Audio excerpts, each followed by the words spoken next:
Bismillah, alhamdulillah, wassalatu wassalamu ala rasulillah Sayyidina wa habibina wa syafi'ina Muhammad ibni Abdillah wa ala alihi wa sahbihi wa mawalah wa la hawla wa la quwata illa billah amma ba'du. Alhamdulillah sekarang kita bisa istiqomah mengkaji Aqidatul Awam di episode yang ketiga ini, dan nadhamannya tetap di fallahu mawjudun qadimun baqi mukhalifun lil khalqi bil itlaqi. Nadhaman tersebut berisi ada sifat wujud, qidam, baqa, mukhalafatu lil hawadisi. Kita kemarin-kemarinnya sudah kupas tuntas tentang sifat wujud. Dan sekarang kita akan membahas tentang sifat berikutnya, yaitu qidam, baqa, mukhalafatu lil hawadisi. Untuk yang qidam ini sebelumnya mohon maaf ya, memang suara sama anunya agak sinkron karena saya pakai mic. Gak ada yang takutnya yang waktu kemarin itu ada yang suara host yang gak kedengaran karena waktu saya nerangkan saya matikan suaranya biar gak mental-mental. Ya. Insya Allah untuk malam ini aman, Ustaz. Sekarang kita kita bahas tentang fallahu mawjudun qadimun baqi mukhalifun lil khalqi bil itlaqi.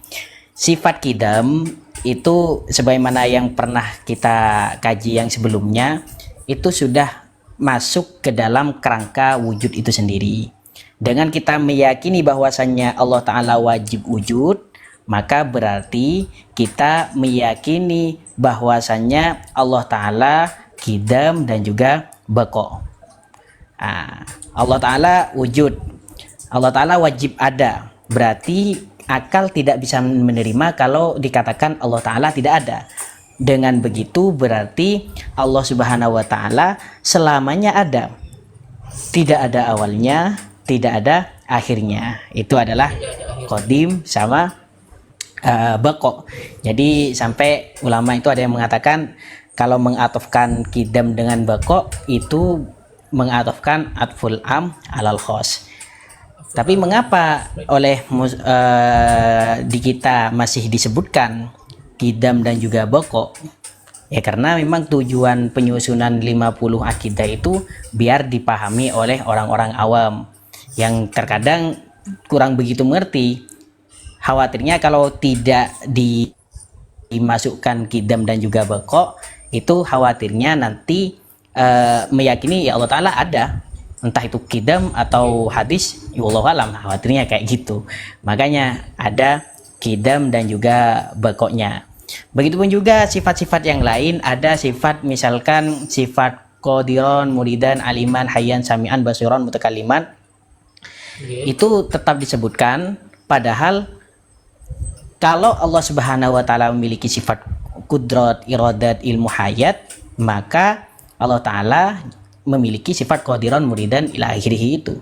Kalau Allah Subhanahu wa Ta'ala memiliki sifat ma'ani, maka Allah Subhanahu wa Ta'ala memiliki sifat maknawiyah. Makanya kalau maknawiyah itu adalah mu'allalah bi'illah. Bedanya dengan nafsiyah, ghairu mu'allalah bi'illah, sedangkan kalau maknawiyah itu mu'allalah bi'illah. Dengan kata lain, kalau saya memiliki sifat kebal, maka saya menjadi orang yang kebal. Kalau misalkan host itu memiliki ilmu, maka host itu orang yang alim.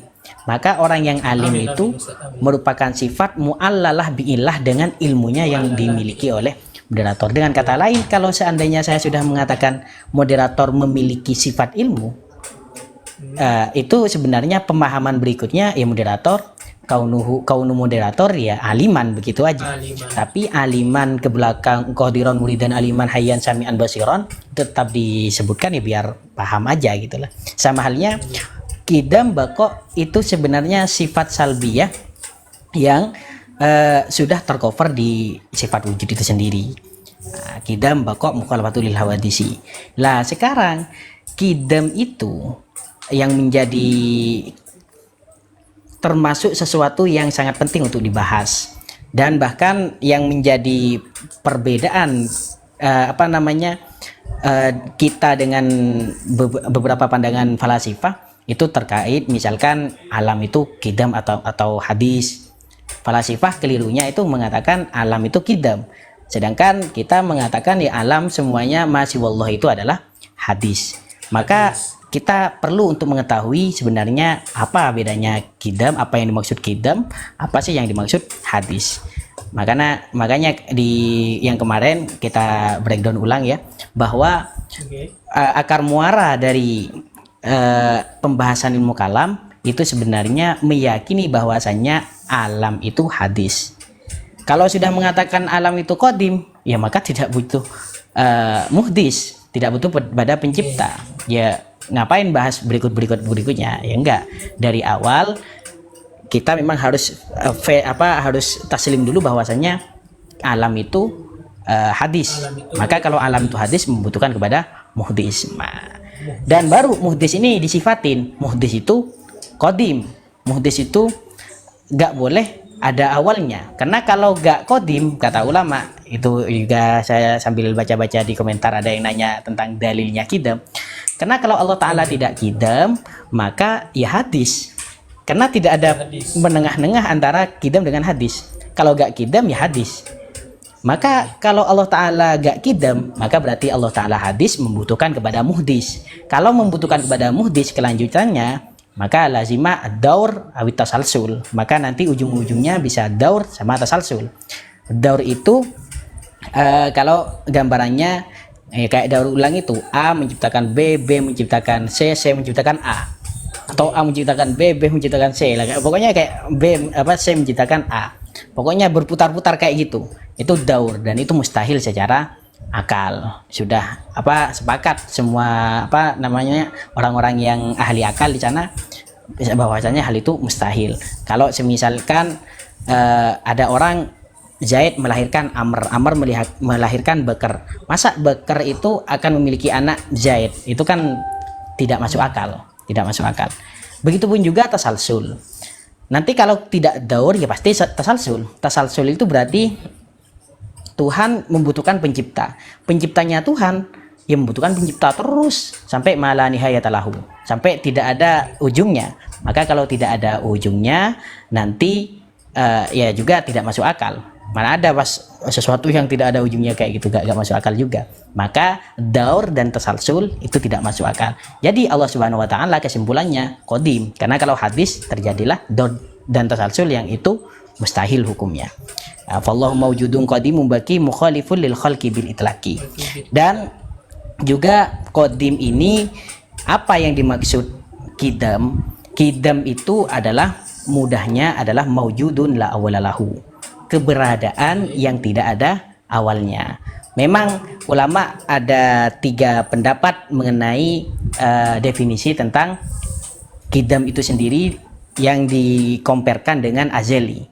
Ada ulama yang pertama mengatakan bahwa kalau kidam itu adalah mawjudun la awwalalahu. Kalau azali adalah ma la awwalalahu adamiyan aw wujudian, baik itu adami atau wujudi ya masuk ke sana. Intinya la awwalalahu. Itu kalau qadim, perbedaannya qadim dengan azali.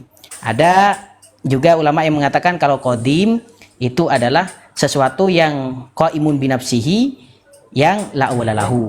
Kalau azali sama, lebih umum daripada qadim, yaitu adalah sesuatu yang tidak ada awalnya, baik itu qaiman binafsihi atau ghairu qaimin binafsihi. Itulah juga menjadi lebih umum daripada qadim. Dengan kesimpulan kalau 2 pendapat tadi, setiap yang kidam itu pasti azali, tapi tidak setiap azali itu pasti kidam.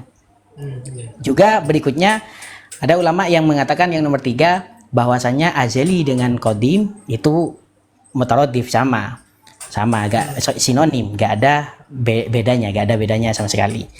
Maka kalau kita mengatakan ikut kepada ulama yang mengatakan azali itu lebih umum daripada kidam, maka setiap yang kidam pasti azali. Zat Allah Subhanahu wa taala kidam, maka berarti azali. Tapi tidak semua yang azali pasti kidam. Contohnya keberadaan kita didahului oleh ketiadaan. Ketiadaan kita, saya itu lahir 2002. Maka sebelum 2002 saya tidak ada. Tidak adanya saya itu tidak ada awalnya. Maka itu tidak bisa dikatakan ketiadaan saya itu tidak bisa dikatakan kidam karena bukan maujudun la awalalahu. Bukan sesuatu yang ada yang tidak ada awalnya. Itu sesuatu yang tidak ada yang tidak ada awalnya. Maka itu dikatakan azali tapi tidak dikatakan kidam. Maka dalam urusan hal ini sesuatu itu sebenarnya perkara itu ada 4. Ada sesuatu yang tidak ada awalnya, tidak ada akhirnya, yaitu adalah zatnya Allah Subhanahu wa taala. Bersama sifat-sifatnya Allah Subhanahu wa taala. Kalau ada juga sesuatu yang ada awalnya, ada akhirnya, yaitu perkara hadis pada umumnya ada awalnya, ada akhirnya. Ada juga yang tidak ada awalnya tapi ada akhirnya, yaitu adalah adamina fil azal. Ketiadaan kita ketika azali. Ya, kayak contohnya tadi, saya awalnya ketemu kapan, tapi sebelum saya ada, saya kan tidak ada dulu. Tidak adanya saya tidak ada awalnya, tidak ada awalnya. Itu adalah sesuatu yang tidak ada awalnya, tapi ada akhirnya sampai adanya saya. Begitupun juga yang terakhir itu adalah sesuatu yang tidak ada awalnya, yang ada awalnya tapi tidak ada akhirnya. Contohnya kayak misalkan sesuatu yang dikekalkan oleh Allah Subhanahu Wa Taala, surga, neraka. Akhirat itu adalah dikekalkan oleh Allah Subhanahu wa taala, ada awalnya tapi tidak ada akhirnya. Ala kulli hal berarti dari sana ada 4. Perkara itu ada 4, ada yang ditinjau dari awal dan juga akhirnya. Juga yang kadang menjadi pertanyaan adalah Allah Subhanahu wa taala maha awal, maha akhir. Al-awwal, al-akhir kalau di Asmaul Husna. Tapi kalau kita mengartikan qadim justru la awwalalahu. Kalau kita mengartikan bako la akhiralahu, itu kayak ada orang yang istilahnya mempertentangkan bagaimana kok bisa kidam itu al awal justru jadinya la awwalalahu, kalau al akhir justru jadinya la akhiralahu. Ya justru kita memahaminya bahwa Allah Ta'ala maha awal, justru karena Allah Subhanahu Wa Ta'ala maha awal itu tidak didahului apapun termasuk ketiadaan. Jadi keberadaan Allah mengawali segalanya. Tidak ada yang lebih awal daripada keberadaan Allah Subhanahu wa taala itu sendiri, termasuk ketiadaan. Jadi kalau ada Allah Subhanahu wa taala muncul dari ketiadaan, maka berarti Allah taala tidak maha awal karena masih diawali oleh ketiadaan. Masih ada yang lebih awal daripada adanya Allah Subhanahu wa taala. Begitupun juga Allah taala al-akhir, dengan kata lain la akhiralahu. Tidak ada akhirnya. Kenapa? Karena kalau diakhiri ketiadaan berarti Allah Ta'ala tidak maha akhir, sehingga ada yang lebih akhir, yaitu adalah ketiadaan Allah Ta'ala itu sendiri. Dan itu mustahil secara akli. Makanya kalau kita kembali lagi di awal-awal di kitab ilmu kalam dimanapun, itu memang pembahasan yang pertama adalah tentang hudutsul alam. Kalau di Kharidah Bahiyanya, tsumma laman bi anna hadzal alama aima siwallahil aliyil alima min ghairi syakkin haditsul muftakiru li annahu qama bihi taghayyuru. Bahwa tsumma laman bi anna hadzal alama, ketahuilah bahwa alam ini, apa yang dimaksud alam? Aima siwallahil aliyil alima. Yang dimaksud alam itu adalah sesuatu yang selain Allah Subhanahu wa taala. Min ghairi syakkin haditsul muftakiru li annahu qama bihi taghayyuru. Tanpa ada keraguan sekali bahwasanya min ghairi syakin haditsun muftakiru, bahwa alam itu hadis muftakiru membutuhkan, li annahu qama bi taghayyuru, karena membutuhkan kepada muhdits, karena alam itu berubah-ubah, li annahu qama bi taghayyuru. Kalau logikanya kalau berubah-ubah berarti ada yang mengubah, mustahil ada perubahan, ada rujhan bi ghairi murajjih, ada sesuatu yang unggul tanpa ada yang mengunggulkan, mustahil secara akal. Maka segala selain Allah Subhanahu wa taala itu enggak ada yang qadim. Selain Allah Subhanahu wa taala tidak ada yang qadim. Mustahil ta'addudul qudama. Nah, kita perlu memahami itu. Contoh juga yang banyak yang disalahpahami juga, orang yang memahami Al-Qur'an secara tekstual sehingga meyakini bahwasanya roh itu qadim. Roh itu tidak ada awalnya. Dengan dasar bahwa Allah Subhanahu wa taala saat para sahabat itu bertanya kepada baginda Nabi Muhammad sallallahu alaihi wasallam tentang roh, yas'alunaka 'anir ruh, Allah Subhanahu wa taala menyuruh baginda Nabi Muhammad sallallahu alaihi wasallam untuk menjawab kulir ruh min amri rabbi. Katakanlah ruh itu min amri rabbi. termasuk amarnya Robbi, amarnya Tuhanku. Lah, sekarang di ayat lain Allah Subhanahu wa taala mengatakan berfirman, ala lahul khalqu wal amr. Ala lahul khalqu wal amr. Allah Subhanahu wa taala, ingatlah Allah taala itu memiliki khalq, memiliki makhluk, memiliki amr. Maka kalau di-compare kedua ayat itu, kata orang yang menyalahpahami hal tersebut, ruh itu qadim. Nah, itu juga keliru. Karena tadi itu summa laman bi anna hadzal alama ay ma siwallahi alil alim min ghairi syakkin haditsun muftakiru. Jadi tanpa syak sama sekali semua alam termasuk ruh itu adalah hadis, tanpa min ghairi syakkin, tanpa syak sama sekali. Maka untuk menjawab orang-orang yang semacam itu, kita perlu melihat kepada penjelasan ulama mengenai ayat ala lahul khalqu wal amr. Termasuk diantaranya yang membahas di sana adalah Imamuna Al-Ghazali Hujjatul Islam Abu Hamid Muhammad bin Muhammad Al-Ghazali. Imam Al-Ghazali itu menyatakan bahwa ala lahul khalqu wal amr, di sana itu semuanya tetap alam. Khalqu juga alam, amr itu juga alam, yakni hadis, yakni makhluk. Dengan kata lain, apa bedanya kok ada khalq, ada amr? Itu adalah merupakan pembahasan tentang alam-alam. Ada alam khalq istilahnya, ada alam yang amr, alam amr. Alam khalq lebih mudahnya itu adalah musyahadah, alam zahir. Sedangkan kalau alam amr itu alam batin. Segala sesuatu yang memiliki fisik, memiliki ukuran, kadar dan lain sebagainya, itu masuk ke alam khalq. Sedangkan segala sesuatu yang tidak memiliki fisik, metafisik, tidak berfisik, kalau bahasa dukunnya itu supranatural, maka itu masuk kepada amr. Termasuk yang dibahas di sana amr itu adalah ruh, karena ruh itu nggak berfisik. Maka orang yang istilahnya itu yang memiliki paham materialis, segala sesuatu yang ada itu adalah sesuatu yang berbentuk materi. Maaf, mati ini. Sesuatu yang berbentuk materi, maka dia tidak meyakini bahwasannya alam itu, dia tidak meyakini bahwasannya ada roh itu ada, sampai mengatakan bahwasannya sampai detik ini tidak ada satupun ilmuwan atau saintis yang mengatakan roh itu ada. Diteliti dengan apapun nggak bisa, karena memang itu alamnya sudah alam yang berbeda, bukan alam yang bukan alam khalq. Jadi bukan membahas bahwasannya ruh itu qadim atau enggak. Itu kalau kita membahas tentang qadim. Begitupun juga kelanjutannya baqa. Baqa itu kalau kita sudah memahami Allah Ta'ala qadim, maka kelanjutannya adalah baqa. Allah Ta'ala baqa. Kenapa? Alasannya di kebanyakan kitab ilmu kalam, dalilnya kalau Allah Ta'ala tidak baqa, maka Allah Ta'ala hadis. Nah, kebanyakan orang, seharusnya kebalikannya baqa kan fana, bukan hadis. Justru karena Allah Ta'ala qidam, maka itu harus baqa. Karena keberadaan Allah Subhanahu wa taala tidak masuk akal kalau Allah Ta'ala itu dikatakan tidak ada, baik diawali tidak ada atau diakhiri tidak ada. Maka kalau diakhiri tidak ada, maka berarti itu masuk ke hadis. Kalau Allah Ta'ala tidak baqa, maka hadis. Nah, kalau hadis maka lazimat daur dan tasalsul lagi gitu. Jadi itu kelanjutannya. Dan baqa ini bedanya baqanya Allah Subhanahu wa taala dengan baqanya surga, neraka dan lain sebagainya. Baqanya Allah Subhanahu wa taala memang dari dzatiyahnya itu memang sudah baqa, wajib baqa. Sedangkan kalau surga neraka itu dikekalkan oleh Allah Subhanahu wa taala. Dikekalkan oleh Allah Subhanahu wa taala. Dengan kata lain, kalau kita kembali ke hukum akal, akhirat, surga, neraka itu jaiz kekal.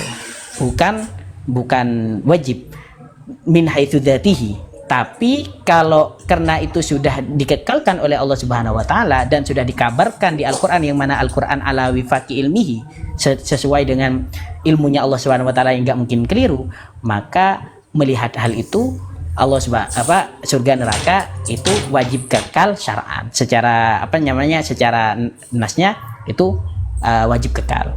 Jadi ada dua sisi. Dari dzatiyah surga nerakanya ya tetap itu tidak wajib kekal, jaiz. Tapi karena sudah dikabarkan di Al-Qur'an dan yang mana Al-Qur'an itu gak mungkin salah, maka itu wajib menjadi wajib gara-gara sudah dikabarkan di Al-Qur'an.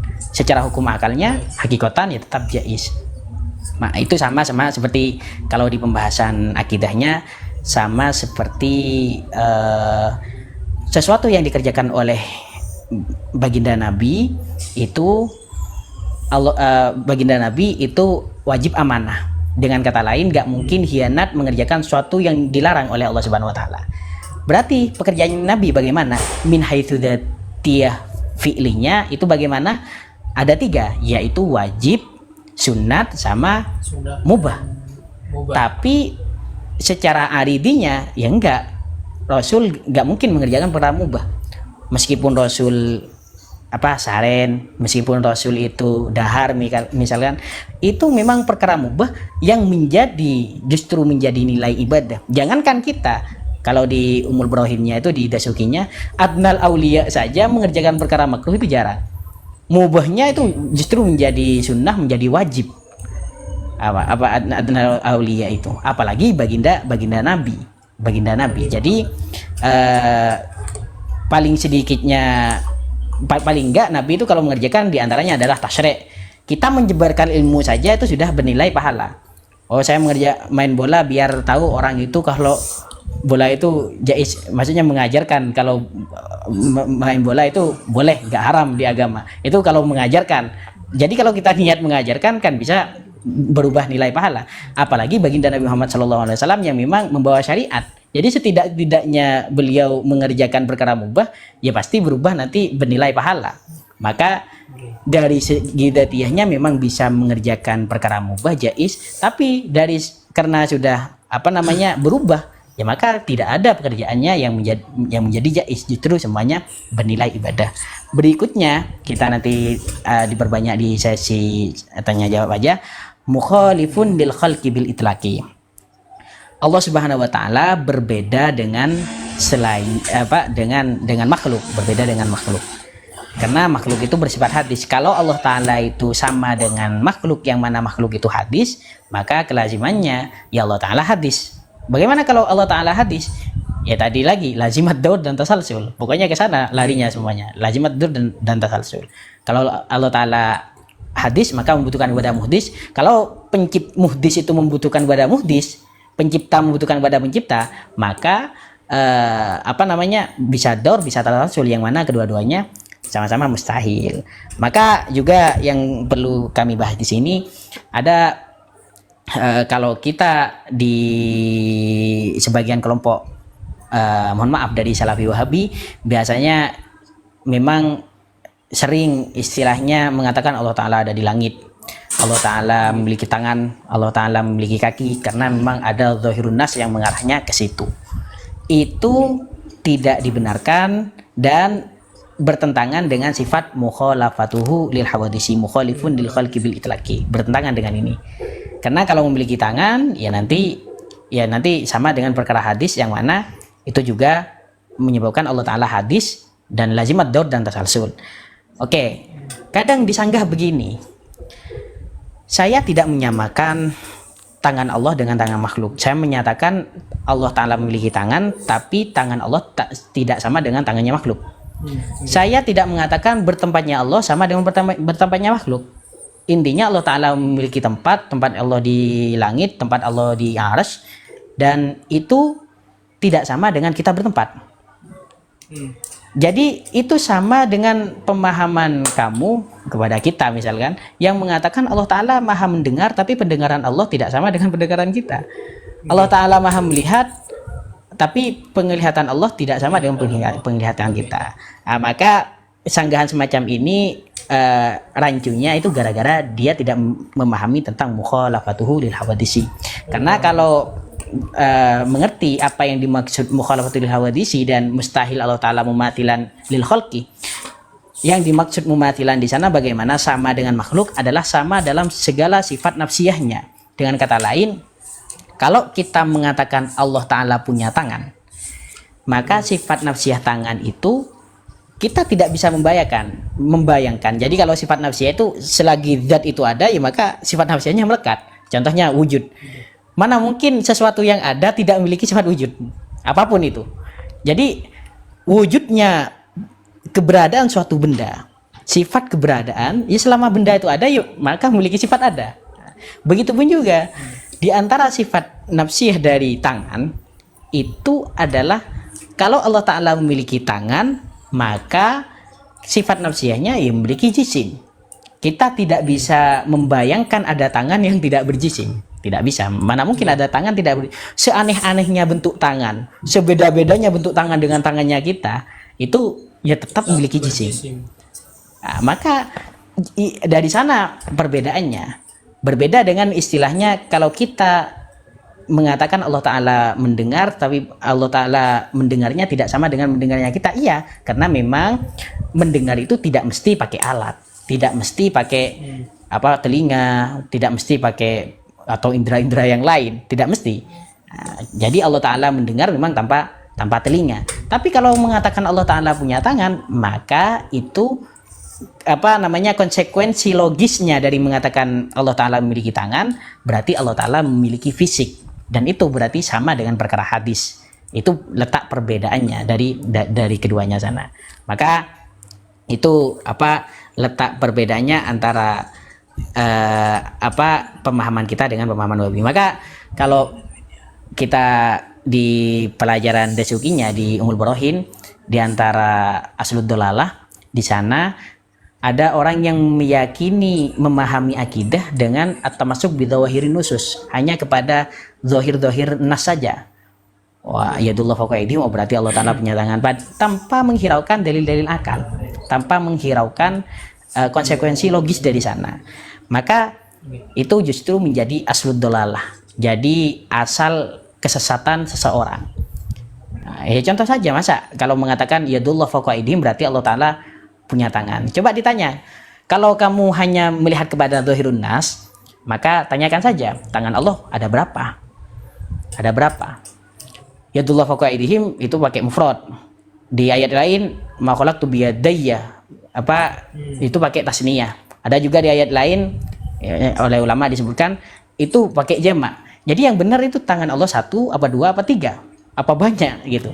Itu menjadi rancu kalau kita tidak memahami dalil akalnya, tidak sambil memahami dalil akalnya. Nah, itu mungkin yang bisa kami sampaikan, kurang lebihnya mohon maaf. Itu kita nanti tutup di sesi tanya jawab. Kita kembalikan kepada moderator lagi. Baik, pemirsa An-Najah, alhamdulillah tadi penjelasan dari narasumber sangat lugas dan jelas. Nah, cuma di sini ada beberapa istilah yang mungkin dari para pemirsa masih sedikit bingung ya. Jadi akan saya jelaskan juga bahwasanya ada di sana tadi istilah daur dan tasalsul ya. Daur dan tasalsul itu sebenarnya sudah dijelaskan oleh si narasumber, oleh Pak Ustadz Muhammad.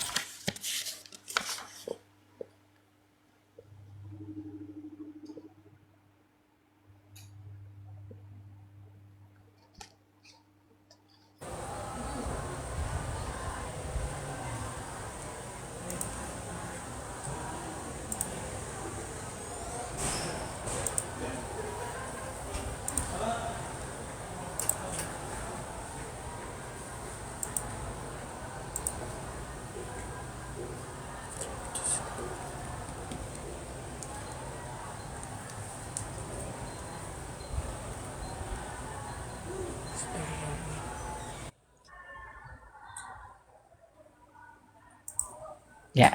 Baik, mohon maaf Ustadz, tadi ada sedikit kendala. Jadi akan kami lanjut. Jadi ada beberapa istilah yang mungkin akan saya jelaskan kembali kepada pemirsa An-Najah. Jadi di sana ada daur, ada tasalsul. Ya.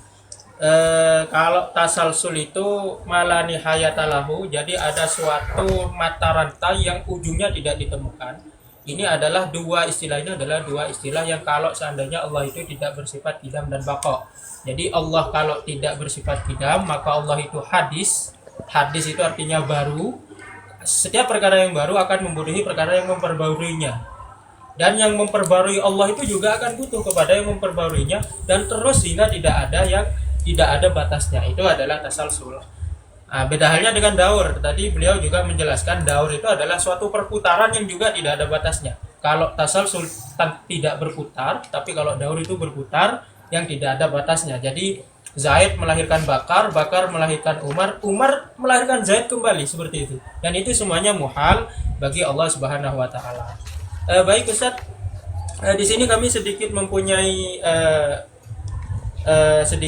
pertanyaan tentang Allah al-akhir, Ustaz. Allah al-akhir itu kan apabila kita memaknai atau memahami dengan ahli sunnah wal jamaah, maka dimaknai sebagai Allah tidak mempunyai akhir. Tapi apakah dengan kata al-akhir itu tidak menyebabkan masyarakat mempunyai statement berarti masih berakhir juga dong? Karena menggunakan kata akhir seperti itu.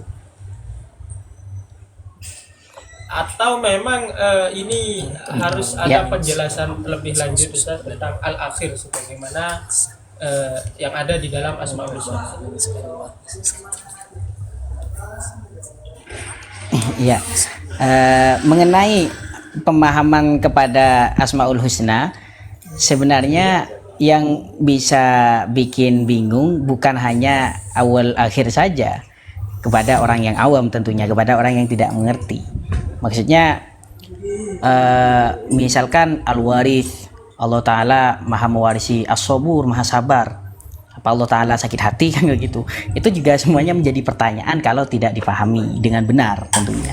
Begitupun juga awal al-akhir, awal al-awal al-akhir itu bisa menjadi pertanyaan kalau tidak dipahami secara benar. Kalau dipahami secara benar, setidaknya dengan kita memahami al-awwal itu adalah yang maha awal dari segalanya, dengan kata lain termasuk ketiadaan itu sendiri itu tidak ada bagi Allah Subhanahu wa taala, sehingga Allah Taala tidak diawali oleh ketiadaan, maka jadi mudah, jadi bisa memahaminya dengan benar. Begitupun juga al-akhir, Allah Taala maha maha akhir, dengan kata lain tidak ada yang lebih akhir, namanya sudah maha itu kan sudah puncak gitulah. Kalau sudah kita mengatakan Allah Ta'ala maha akhir, berarti konsekuensi logis dari mengatakan maha akhir justru tidak ada akhirnya keberadaan Allah Subhanahu wa taala. Karena kalau ada akhirnya, maka berarti keberadaan Allah Ta'ala diakhiri oleh masih ada yang lebih akhir daripada keberadaan Allah Ta'ala. Apa itu? Yaitu ketiadaan Allah Ta'ala itu sendiri. Jadi bukan hanya al-awwal al-akhir saja yang bisa menyebabkan kebingungan. Semua Asmaul Husna kalau dipahami dengan keliru, ya bisa keliru. Al-Malik saja kalau diartikan raja yang ada di atas takhta, ya bisa melenceng juga. Segala sesuatu ya bisa dilencengkan dan bisa disalahartikan. Ya tinggal kita benarkan aja, itu tugasnya An-Najah Center Sidogiri. Oke. Baik. Mungkin sekarang kita sudah masuk ke sesi pertanyaan saja Ustaz dari para penonton. Sebelumnya kami jelaskan bahwasanya sesi pertanyaan ini akan kami angkat ke permukaan bagi para penonton yang bertanya, akan kami angkat biar bisa bertanya secara langsung, tapi tetap nanti akan ada arahan dari host. Dan cuma caranya bagi para peserta, bagi para pemirsa yang ingin bertanya, dipersilahkan untuk menulis di kolom komentar tanya. Menulis di kolom komentar kata tanya yang nantinya akan kami angkat untuk bertanya langsung kepada beliau.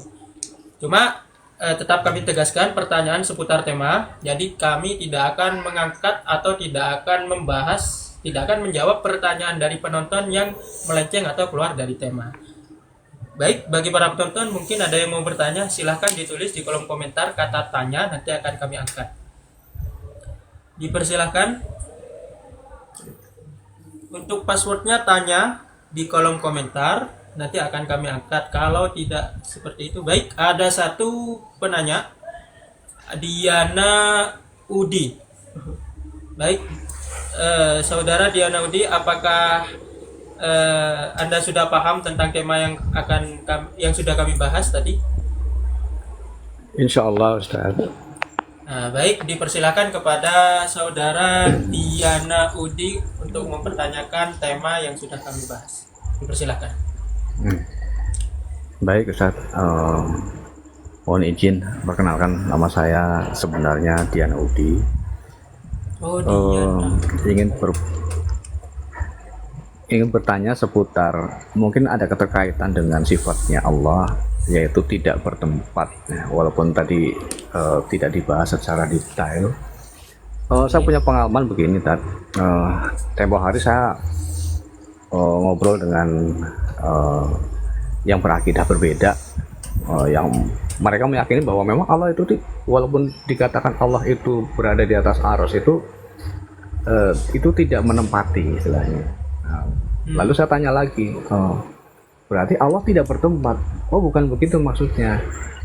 Allah itu bertempat tapi tidak menempati tempatnya makhluk. Ada suatu tempat yang dimana tempat itu tiada satupun makhluk yang berada. Istilahnya itu disebut makom adami. Mungkin istilah itu mungkin Pak Ustadz pernah populer ya, ada golongan lain yang meyakini adanya makom adami itu. Nah, boleh nggak saya minta dijelaskan mungkin dari pengalaman Ustadz terkait hal tersebut, akidah yang seperti itu, Tad? Monggo, Tad, kalau misalnya itu saya menyimak, Tad. Terima kasih. Jazakumullah. Assalamualaikum warahmatullahi wabarakatuh. Waalaikumsalam warahmatullahi wabarakatuh. Terima kasih kepada saudara Dian Audi. Baik, pertanyaan sudah kami paham seputar Allah tidak bertempat. Jadi yang dipertanyakan Ustadz bahwasanya ars itu memang ada tapi Allah tidak bertempat di sana. Dengan artian Allah ada tempat lain yang di sana tidak ada satu orang pun yang tahu, tapi tempat itu menjadi tempatnya Allah. Dan oleh si penanya dikatakan makom Adam kayaknya tadi Ustadz. Mungkin bagaimana Ustadz tanggapannya Ustadz? Ya, bismillahirrahmanirrahim. Kalau kita menghadapi orang-orang yang semacam itu, tinggal kita dari pertanyaan kan, dari syubhat yang disampaikan itu kan memang tidak konsisten. Allah Ta'ala bertempat, Allah Ta'ala berada di suatu tempat tapi tidak bertempat, itu pun dia mengatakan sesuatu tapi dia tidak mau kepada konsekuensi logisnya. Ya, kalau berada di suatu tempat ya dia bertempat. Lah, pertanyaan yang sebenarnya simpel tapi tentu tidak akan bisa dijawab. Tinggal tanyakan saja tempat yang meskipun makhluk tidak ada yang bertempat di sana, tempat tersebut, tempatnya Allah Subhanahu wa taala itu adalah qadim atau hadis. Kembali kepada sifat tadi itu, qadim atau hadis, memahaminya qadim atau hadis. Jadi kalau sudah ditanya kayak gitu, dijawab apapun pasti keliru nanti. Misalkan kalau dijawab, oh tempat Allah Subhanahu wa taala hadis, ya mana mungkin sesuatu yang qadim bertempat di sesuatu yang hadis. Allah Ta'ala tidak ada awalnya, sedangkan hadis itu kan ada awalnya. Maka saya saja yang sama-sama ada awal, saya 2002, lalu tempatnya saya waktu lahir tuh 2003, ya gak masuk akal. Itu pun sudah mustahil. Begitupun juga kalau dijawab, oh ya enggak, karena ini tempatnya zat yang qadim, maka qadim, maka kufur gara-gara dia menyatakan ta'addudul qudama, banyak perkara-perkara yang qadim. Dan meskipun ya mohon maaf Salafi Wahabi pun juga sepakat segala yang qadim itu hanyalah Allah Subhanahu wa taala. Jadi dari sana sebenarnya mereka sudah sudah tidak bisa menjawab, dan memang dari awal mereka tidak tidak konsisten kepada konsekuensi logisnya. Jadi kalau ya bertempat, berada di satu tempat, ya namanya ya bertempat. Dan itu memang sangat cocok ditanyakan di segmen kali ini, karena urusan bertempat itu, dan pernah saya tulis di serial Aqidah Awam, bahwa itu masuk ke sifat mukhalafatul lil hawadisi, bukan masuk kepada qiyamuhu binafsihi.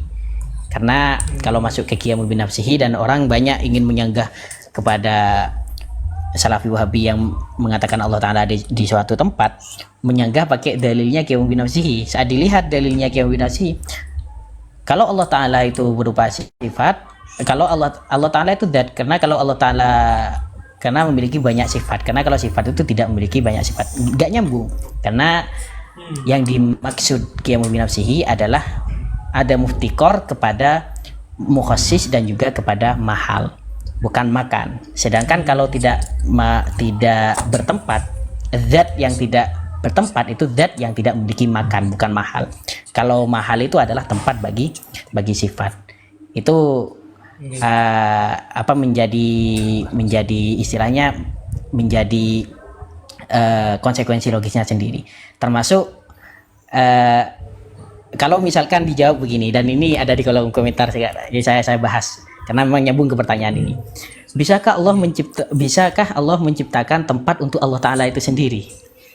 Oh, ini enggak, ini adalah ciptaan Allah, ciptaan bagi Allah Subhanahu wa Ta'ala. Bisakah Allah Ta'ala menciptakan sendiri? Nah, kita kalau membahas kayak gitu, ya kita harus tahu maksudnya bisa itu apa. Itu bisa itu sifat apa? Itu masuk ke sifat kudrat, berkuasa. Mampukah Allah Ta'ala menciptakan tempat untuk dirinya sendiri, atau mampukah Allah Ta'ala menciptakan Tuhan, anak Tuhan misalnya, atau mampukah Tuhan itu mentiadakan dirinya sendiri? Nah, maka kita harus tahu ta'alluqnya sifat kudrat. Nanti kita akan bahas di di segmen berikutnya, bahwa kudrat itu hanya kepada sesuatu yang mungkinat, kepada mustahilat, wajibat tidak ada berkaitan. Segala sesuatu ya ada kebanyakan ada kaitannya. Jatuh ya ke bawah.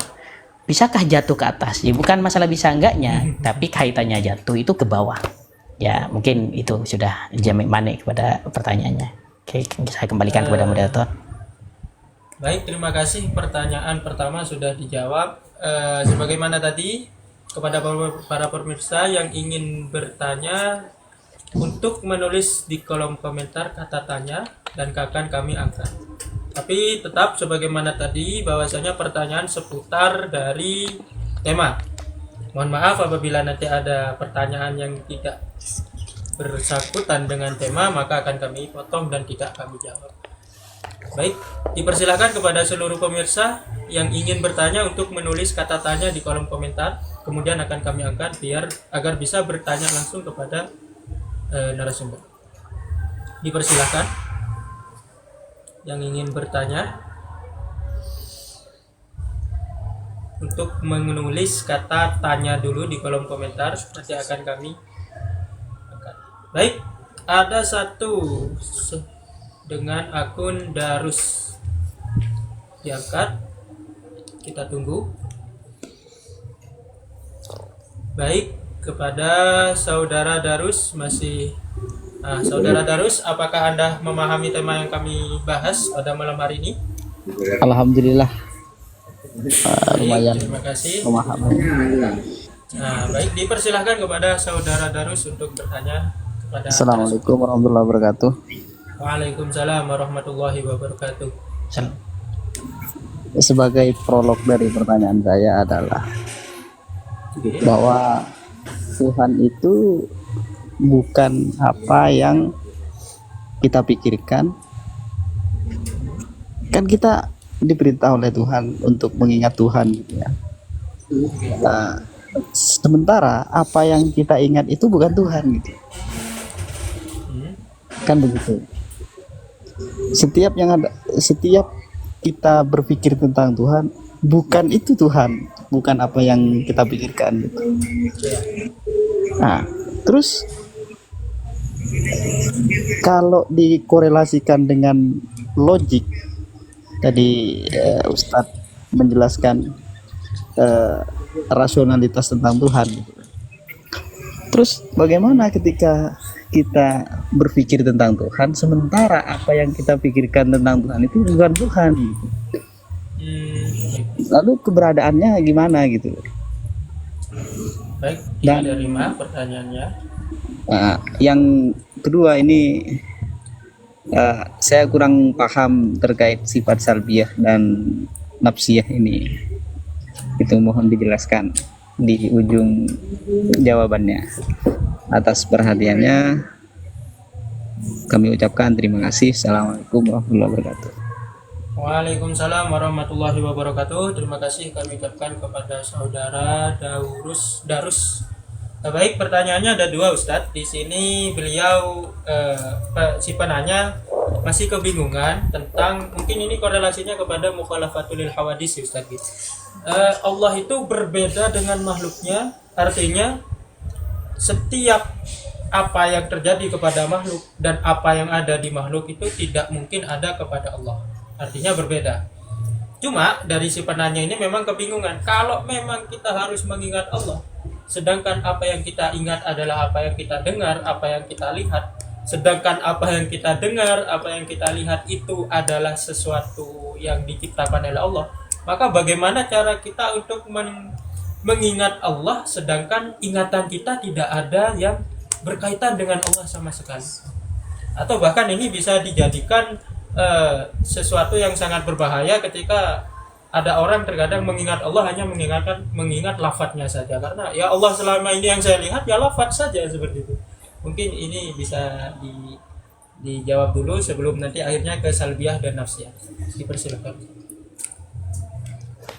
Ya, pertanyaan yang menarik karena memang banyak orang-orang yang apa istilahnya di mindsetnya orang-orang awam bahkan dipengaruhi kadang disuruh membayangkan begini cahaya misalkan dan lain sebagainya. Justru itu ya khawatirnya bisa tergelincir kepada kekufuran, naudzubillah min dzalik.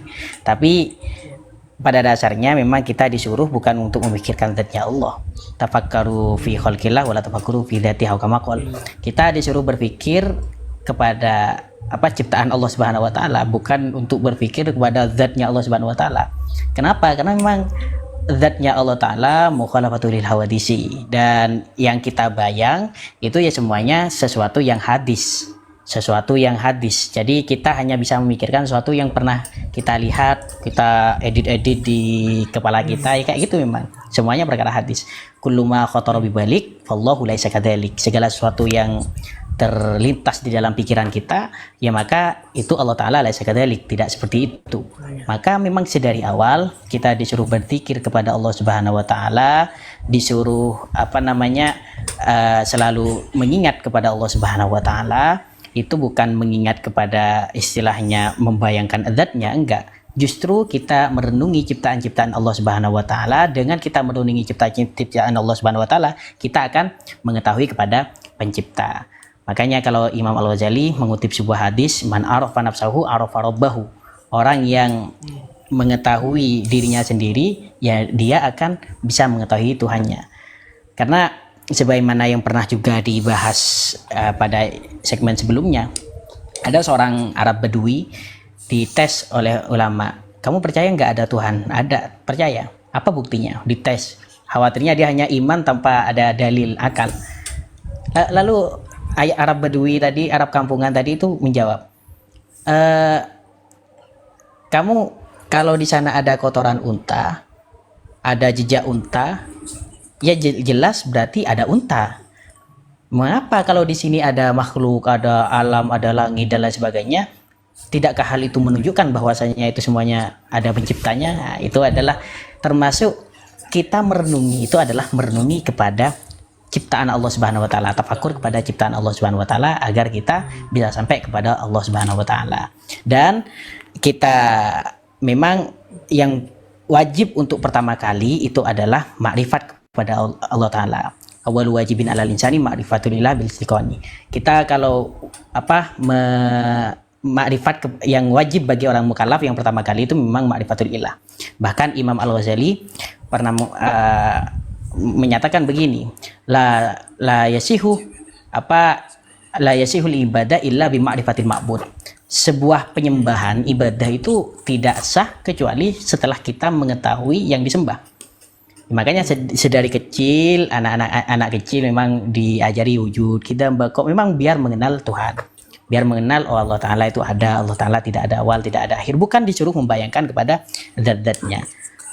Dan kalau kita ingin berpikir secara sebagaimana kaum filosofis itu sendiri, para orang-orang filsafat yang bahkan tidak pernah mengenal Nabi, mereka bisa sampai kepada pemahaman Allah pencipta itu ada, tidak ada awal, tidak ada akhir, tidak sama dengan ciptaan dan lain sebagainya. Bisa, karena itu adalah dalil akal, bisa pakai akal.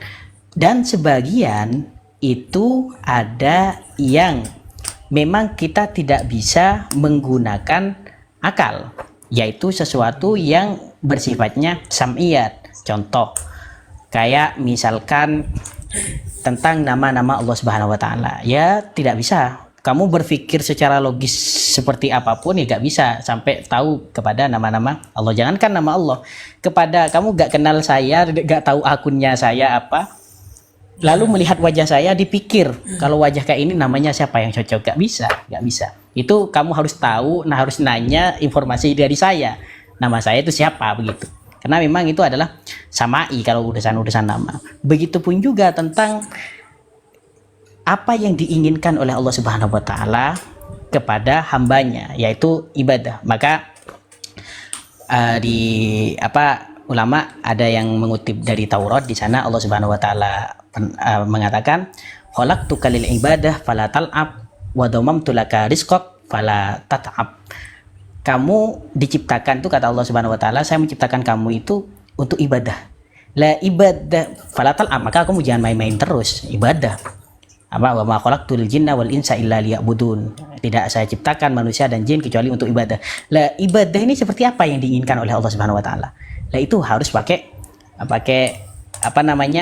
harus pakai kabar yang dibawakan oleh baginda Nabi Muhammad Shallallahu alaihi wasallam.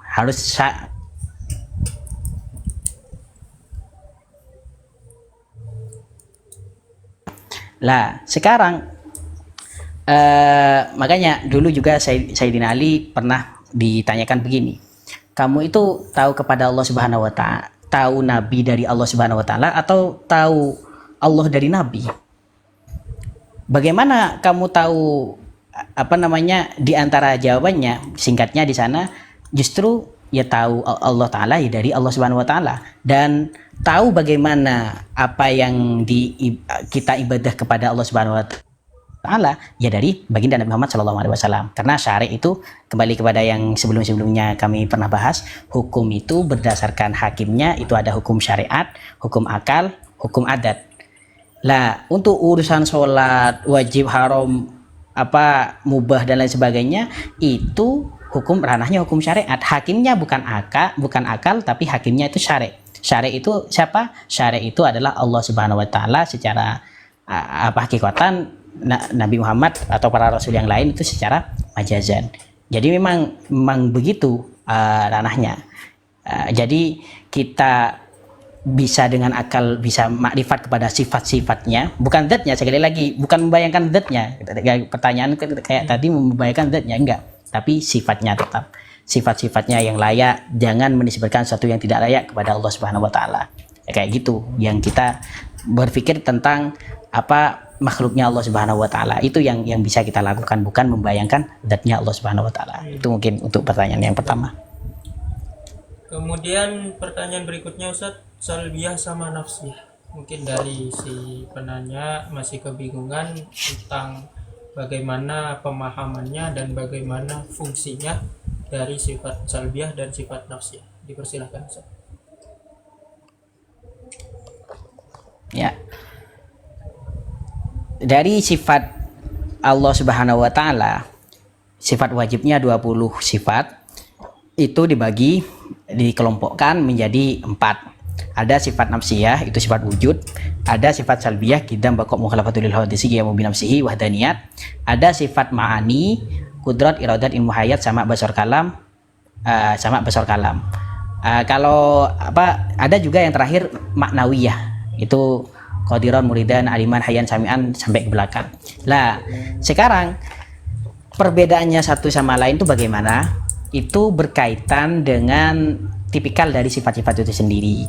Ada yang memang sifatnya itu wujudi, dengan kata lain sampai ke ranah ada. Apa yang dimaksud sampai ke ranah ada? Contoh itu adalah sifat ma'ani. Sifat ma'ani itu kudrat, iradat, ilmu hayat, sama basar kalam. Saya memiliki sifat kebal, pernah saya baca mantra kebal. Lalu kalau ditanyakan entitas saya dengan kebal itu sama atau beda? Apa dua hal yang berbeda? Ya tentunya berbeda. Ya kebal, ya saya. Gak ada memang sesuatu yang berbeda. Nah itu adalah sifat wujudi istilahnya. Saya memiliki kemampuan begini. Maka kemampuan itu kesaktian misalkan. Kesaktian itu dengan saya berbeda, dua hal yang berbeda. Lantas karena saya memiliki kesaktian, saya orangnya orang yang sakti.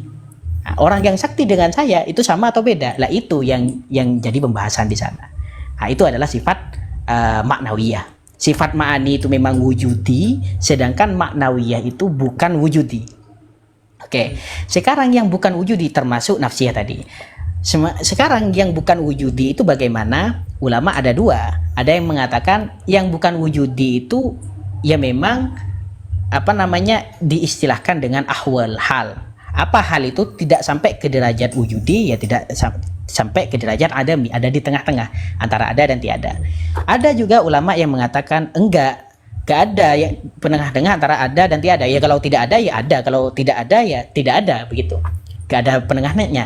Maka ya berarti kayak tadi itu bukan sifat sejatinya, tapi itu adalah ainudzat. Nah, itu pembahasan nanti ainudzat apa zaid ala dzat, ainudzat zaid ala dzat. Nah, itu pembahasannya di sana. Jadi sifat nafsiyah sama sifat maknawiyah karena itu bukan wujudi, maka menurut ulama yang mengatakan ada ahwal, maka itu menjadi sifat secara hakikatan, ya sifat zaid ala dzat. Namanya sifat itu bukan zatnya, apa zaid ala dzat. Tapi kalau kita mengikuti ulama sama-sama Ahlus Sunnah wal Jamaah itu ya, mengikuti ulama yang mengatakan bahwasannya tidak ada ahwal di sana, maka sejatinya sifat nafsiyah dan juga sifat maknawiyah itu bukan sifat sejatinya. Dikatakan sifat hanya tasamuh saja, biar mudah begitu, biar mudah ya. Bagaimana jadinya kalau kita mengatakan Allah Ta'ala tidak memiliki sifat wujud, ya khawatirnya mengatakan Allah Ta'ala tidak ada begitu. Maka sejatinya itu bukan sifat, tapi itu ainudzat, wujud. Qadiran muridan aliman hayyan sami'an basiran mutakalliman, itu adalah ainudzat. Ya sama kayak tadi, saya kalau kebal, memiliki sifat kebal, orang yang kebal dengan saya sama, sedangkan kekebalan itu berbeda. Saya misalkan ngafalin Aqidatul Awam, hafal Aqidatul Awam, maka saya orang yang hafal Aqidatul Awam. Maka kalau begitu Aqidatul Awam dengan saya tentunya hal yang berbeda. Ya, orang-orang yang berakal pasti mengatakan itu yang berbeda. Tapi orang yang hafal Aqidatul Awam dengan saya, itu kan ada yang mengatakan hal yang berbeda, ada yang mengatakan enggak. Ya, itu yang jadian. Lah, sekarang bedanya nafsiyah dengan maknawiyah itu bagaimana? Tadi ada nafsiyah, ada maknawiyah, sama-sama ahwal. Bedanya bagaimana? Kalau nafsiyah itu ghairu mu'allalah biillah, tidak diilati oleh suatu ilat. Dengan kata lain, selagi zat itu ada, ya maka sifatnya ada, tanpa ada ilat apapun. Jadi contohnya, sifat nafsiyahnya benda, ini benda, jirim, sifat nafsiyahnya adalah at-tahayyus, bertempat. Setiap kita memiliki benda atau setiap ada sesuatu benda, maka pasti bertempat. Tahayyus lil jirmi, setiap sesuatu yang berfisik pasti bertempat. Maka selagi benda itu ada, pasti bertempat tanpa ada ilat apapun. Atau juga sifat nafsiyahnya benda juga qabilun lil a'rad, menerima kepada a'rad. Maka setiap benda itu ada, jirim itu ada, pasti memiliki sifat di sana. Kita tidak bisa membayangkan ada barang yang tidak memiliki sifat. Lah itu adalah nafsiyah. Sedangkan kalau maknawiyah itu mu'allalah biillah. Dengan kata lain, saya dikatakan tadi karena saya membaca mantra akhirnya saya sakti, saya dikatakan orang yang sakti. Lah orang yang sakti itu adalah diilati gara-gara saya memiliki kesaktian. Moderator misalkan, gara-gara moderator alim, maka memiliki ilmu, maka moderator dikatakan alim. Alimnya moderator itu mu'allalah biillah. Apa itu? Karena memiliki sifat ilmu, maka kaunu moderator ya aliman, begitu. Jadi itu yang dimaksud sifat nafsiyah, maknawiyah. Nah sekarang salbiyah itu apa? Salbiyah itu sifat-sifat yang mana menafikan sifat-sifat yang tidak layak kepada Allah Subhanahu wa taala. Maka sifat salbiyah ini bukan masuk ke wujudi, ya bukan masuk ahwal juga, tapi ini masuk kepada adami. Sebenarnya sifat ini tidak ada. Maka mengatakan misalkan Allah Ta'ala wahdaniyat. Apa yang dimaksud wahdaniyat? Allah Ta'ala tidak banyak. Tuhan itu tidak banyak. Apa yang dimaksud Allah Ta'ala kidam? Ya Allah Ta'ala tidak ada awalnya. Menafikan, memfilter. Maka ini masuk ke sifat adami sebenarnya. Jadi kalau ada tadi yang wujudi, ada yang di tengah-tengah, ada yang adami. Lah ini masuk ke yang adami. Maka ya ulama juga membahas tentang kalau tadi azali kidam itu, ada ulama yang membagi kalau kidam itu adalah maujudun la awalalah, sedangkan kalau azali itu adalah mala awalalahu wujudian au adamian. Maka kalau kayak sifat salbiyah ini justru dikatakan bukan kidam secara hakikatnya, tapi azali kalau ikut ulama yang kayak gitu, karena bukan wujudi. Ya itu adalah konsekuensinya kalau mengikuti kayak itu. Memang ada konsekuensi logisnya semua ini. Ya, jadi mudahnya yaitu tadi ada yang nafsiyah, yang mana memang bawaannya istilahnya segala benda itu memiliki sifat nafsiyah. Juga salbiyah, ma'ani itu yang memang sifat yang zaid ala dzat tanpa ada perselisihan ulama. Ada yang juga maknawi di Ahlus Sunnah wal Jamaah, tapi kalau Mu'tazilah ya tidak meyakini ada ma'ani itu. Ada juga maknawiyah itu terakhir. Oke. Baik, sekarang kita saya kembalikan moderator. Pertanyaan yang terakhir kepada penonton sebagaimana tadi.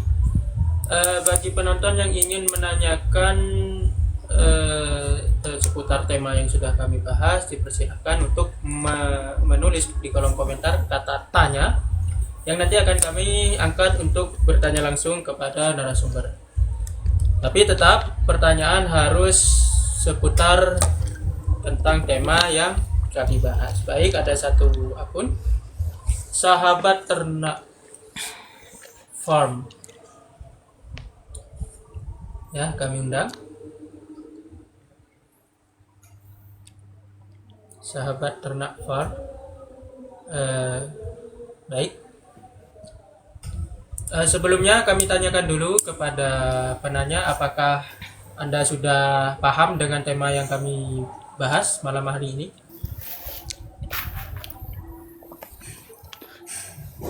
Alhamdulillah paham, Ustaz. Sedikit. Bukan sedikit. Baik. Alhamdulillah. Baik, dipersilahkan untuk menanyakan pertanyaan seputar tema yang sudah kami bahas. Dipersilahkan. Oke. Kita kan mengingat bizikrillah, itu disuruh untuk mengingat Tuhan.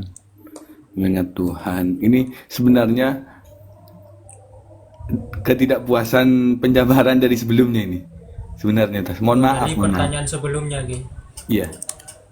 Kita disuruh mengingat Tuhan, tapi sesuatu yang terbenak dalam diri kita bukan Tuhan. Tapi Tuhan itu kan sudah disifati wahdaniyat. Artinya kita cukup ada wahdaniyat, ada kudrat, iradat. Cukup kita bahwa ada Tuhan ya satu gitu. Tidak, Tuhan itu satu. Tidak Tuhan itu satu, dan juga wahdaniyat. Tuhan itu wahdaniyat seperti sifat wahdaniyat, dan Tuhan itu satu, dan juga muhalafatul hawadisi, bahwa Tuhan tidak sama dengan hal yang baru. Baik, pertanyaannya langsung saja. Ya, itu maksudnya gimana itu penjabaran memikirkan Tuhan tapi yang dipikirkan bukan Tuhan? Mungkin sederhananya mungkin bagaimana cara kita memikirkan Allah sedangkan kita tidak mempunyai pengalaman bertemu lah dengan Allah seperti itu mungkin sebenarnya. Gini, sebenarnya kan kita sudah diajarkan oleh guru-guru kita. Maksudnya Tuhan punya sifat wahdaniyat, punya sifat kudrat, irudat. Tetapi ketika kita memikirkan Tuhan, itu bukan Tuhan. Mohon dijabarkan secara rinci, Ustaz, seperti itu. Tapi kan sudah diajarkan bahwa Tuhan itu iradat, kudrat, ilmu, hayat, sama gitu, wujud gitu. Tapi setelah kita memikirkan Tuhan, tapi itu bukan Tuhan gitu. Mohon dijabarkan cara menjelaskan itu gimana yang lebih mudah dipahami gitu loh. Ya, Syukron Kiai Ibnu Romli, terima kasih, dan juga Ustadz, terima kasih banyak. Syukron katsiran, jazakumullah khairul jaza. Baik, diucapkan terima kasih kepada penanya. Ini pertanyaan yang sebenarnya furu dari pertanyaan yang pertama tadi Ustaz. Jadi kita diajarkan oleh guru-guru kita tentang Allah mempunyai sifat wahdaniyat, kudrat, iradat dan segala macam. Dari semua sifat-sifatnya Allah, tujuannya kan kita untuk mengenal Allah. Nah, tapi ketika kita sudah tahap ingin mengenal Allah dan ingin mengingat Allah, ternyata ada penjelasan berikutnya yang mengatakan Allah tidak seperti yang kita pikirkan. Sebagaimana dawuh jenengan tadi, ma khatara bi balik wallahi laisa kadzalik.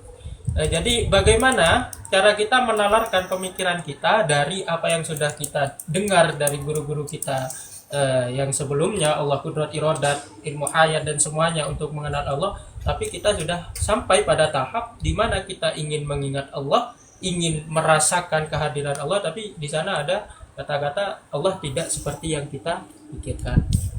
Bagaimana tanggapannya Ustaz? Silahkan.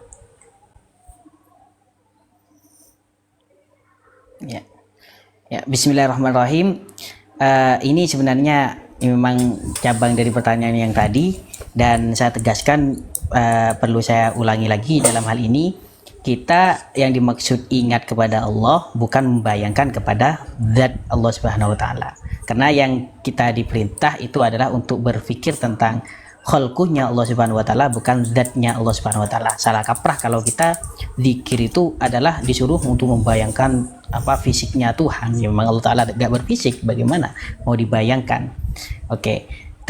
Terus bagaimana yang dimaksud zikir kepada Allah? Bagaimana kita mengenal kepada Allah Subhanahu wa taala?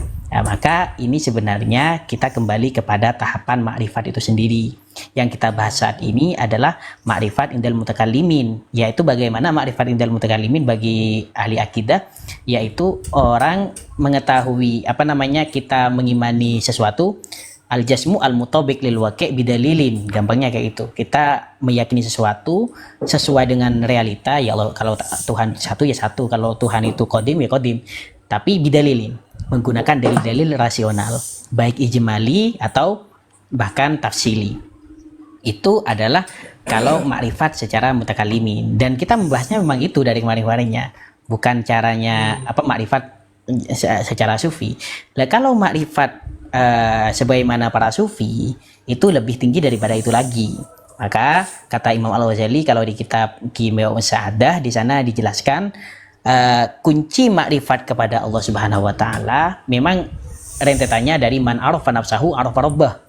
Siapa yang mengenal dirinya, itu kita akan mengenal Tuhannya. Dan ini sebenarnya ya memang mirip-mirip dengan yang biasa kita kaji di ilmu kalam. Kita dengan mengetahui alam itu hadis, kita akan mengetahui bahwasanya Allah Ta'ala qadim. Begitupun juga kita mengenal diri sendiri, kita akan mengenal kepada Tuhan kita, mengenal kepada Allah Subhanahu wa taala. Maksudnya mengenali diri itu bagaimana? Justru kata Imam Al-Ghazali itu menjadi kunci.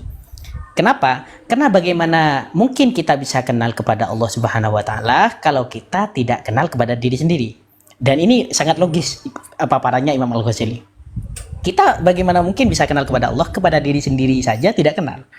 Dan yang dimaksud tidak kenal kepada diri sendiri ya bukan hanya tahu organ tubuh, ada kita memiliki hidung, mata dan lain sebagainya, enggak. Karena kalau itu apa bedanya kita dengan hewan? Apa bedanya kita dengan binatang? Nah, maka yang dimaksud kita harus tahu secara detail bahwasanya kita ini memiliki qalbun, kita memiliki qalbun. Kita memiliki wadahnya, jasadnya ini ada jasmani, ada rohani yang di dalam itu. Makanya tadi saya singgung roh itu juga tadi juga mengutip di Kimia Sa'adah. Roh itu sesuatu yang batin, yang bisa diketahui. Qalbu itu pun juga sesuatu yang batin. Jadi bukan organ tubuh hati. Kalau kita mengetahui hanya organ-organ saja dan lain sebagainya, ya kita tidak bisa makrifat kepada Allah Subhanahu wa taala. Kita bisa makrifat kepada Allah Subhanahu wa taala indah sufi ini adalah kita kalau mengenal hati kita yang sesungguhnya, beserta misalkan sifat-sifat hati itu bagaimana, kekotoran hati, menyucikan hati ini bagaimana, dan kita menyucikan hati itu agar kita bisa makrifat kepada Allah Subhanahu wa taala. Itu adalah kuncinya. Bagaimana? Makanya kita kembali kepada keterangan yang tadi, kita mengetahui caranya ibadah ya dari para rasul. Kita mengetahui ibadah yang dikehendaki Allah Subhanahu wa taala Ya itulah yang harus kita kerjakan. Karena kita yang hidup di sini ya untuk ibadah. Lah, itu yang harus kita mulazamah. Jadi bukan lagi-lagi ingat kepada Allah Subhanahu wa taala, bukan membayangkan zatnya, tapi justru agar bagaimana kita itu perilaku kita. Lagi-lagi ya, perilaku itu bukan hanya secara zahir saja, juga secara hati. Makanya kalau di taklim betapa banyak amal yang seakan-akan duniawi tapi menjadi ukhrawi gara-gara bagusnya niat. Betapa banyak juga amal itu yang sebenarnya secara surahnya itu adalah ukhrawi tapi justru menjadi dunia gara-gara jeleknya niat. Itu berarti memang yang paling utama itu adalah hatinya. Dan itu yang membedakan kita dengan para binatang, kata Imam Al-Ghazali. Dan membedakan kita pun juga dengan al-mauta, dengan orang-orang yang mati. Karena orang mati sama-sama memiliki organ hati tapi tidak bisa dikatakan sakit hati dan lain sebagainya, enggak, karena bukan itunya. Itu adalah sesuatu yang batin. Nah, untuk makrifat kepada Allah, maka kita harus menyucikan hal itu. Disamakan oleh ulama di sana hati itu kayak cermin. Cermin itu biar kita bisa tahu yang tergambar di cermin itu, ya kita harus bersihkan dari kotoran-kotoran cermin tersebut. Kotorannya kita bersihkan sampai baru tergambar. Kita punya HP, kalau misalnya baru jatuh ke lumpur, ya kayak gini nanti, gak kelihatan apapun, gak kelihatan. Baru kalau kita bersihkan, layarnya kita bersihkan, baru kita kelihatan. Hati kalau lama gak kita bersihkan, ya gak akan tergambar apapun, gak akan merasakan Allah Subhanahu wa taala. Tapi kalau kita misalkan hatinya bersih dan lain sebagainya, kita ingat kemati dan lain sebagainya, ya itu yang menyebabkan kita bisa makrifat kepada Allah Subhanahu wa taala. Sekali lagi, kata Imam Al-Ghazali, makrifat itu ya kuncinya kita harus mengetahui hati, kita harus membersihkan kepada hati.